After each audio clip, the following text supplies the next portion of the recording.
With the arrival of a new baby boy, it won't be that long before the school run is even more complicated. And Kate will be keen to get back into her routine as soon as possible, listening to Poppy Capital Radio over breakfast, just as Princess Diana did when William and Harry were toddlers. According to a source, Kate and William are very keen to make sure George and Charlotte are as involved as possible with their new brother, hence the dash back to KP before bedtime last night. The couple are also determined to keep things as normal as possible for George, as he has just gone back to school for the summer term, and they do not want his routine disrupted.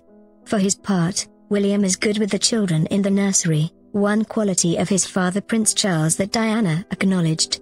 He adores bath time with the children, says one of William's circle. The new prince will be introduced to a surprisingly normal life, in apartment 1A at Kensington Palace. While there are domestic staff, with an intriguingly international flavor, they are nothing like the number employed by Charles and Diana when William was a child.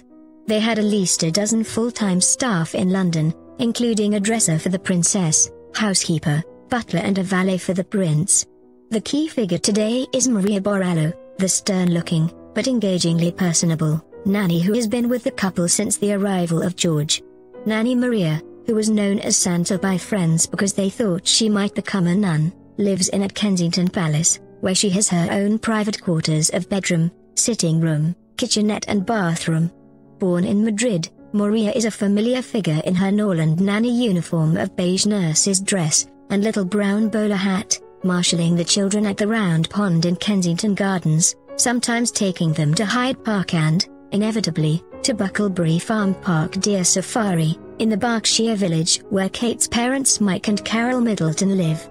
Then there's the housekeeper, Antonella Fresalone, who used to be one of the Queen's senior housemaids, working at Buckingham Palace for 13 years. As well as overseeing the running and cleaning of apartment 1A, she loves serving up steaming pasta dishes from her native Italy to the family. Fijian ex-paratrooper Tiffair Alexander, known as Tiff, performs odd jobs and the occasional bit of chauffeuring. When Prince Philip retired from official duties last year, two of his staff who were on secondment from the Army, Corporal Stuart Harvey and Lance Sergeant Stuart Hayes, moved across to join William and Kate's team as orderlies and, when needed, to help Harry at nearby Nottingham Cottage, which he now shares with fiancée Meghan Markle. Their duties, apart from walking William and Kate's pet Cocker Spaniel Lupo, have been to help as waiters at social functions and official dinners, as well as cleaning shoes and delivering handwritten notes, a royal custom. The new baby will be brought home to a household that is relatively informal by royal standards. William tends to call staff by their first name, rather than their surname as his parents mainly did. It's the home of a modern couple, lots of photographs of the children and the bits of artwork they bring home from school, says a friend. It's a welcoming home, but William does guard their privacy and he limits the number of outsiders who are let into the family circle. Evenings are often spent in front of the television with a takeaway curry from Malabar in Notting Hill, collected by one of the orderlies, not delivered. William has succeeded in creating something of the warm family atmosphere he found with the Middletons when he first knew Kate.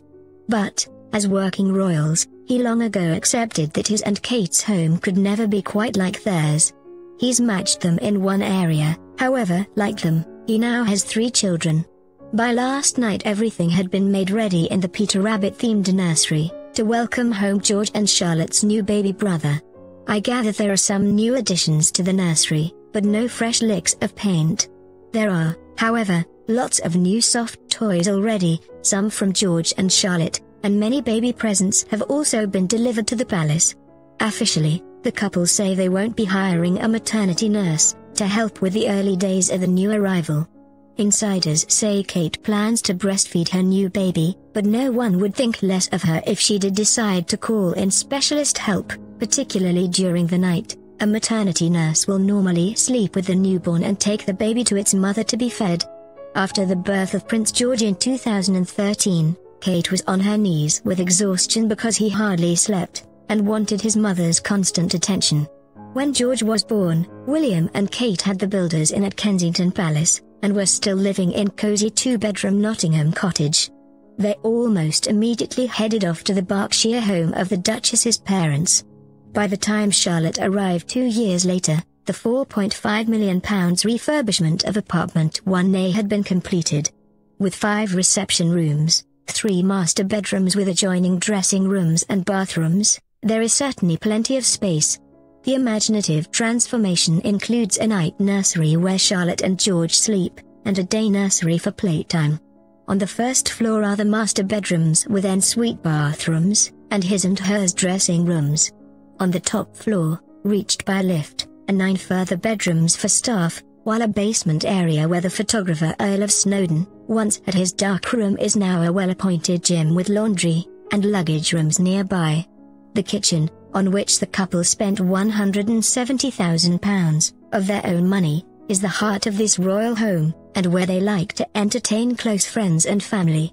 For more formal occasions, guests, who arrive through a bright and airy entrance hall with intricate cornicing and black and white flagstones, are shown to one of the 2 drawing rooms. In one there is a grand piano and cream sofas with floral scatter cushions. Soon enough, the latest addition to the House of Windsor will no doubt be crawling all over them, with mischief in mind.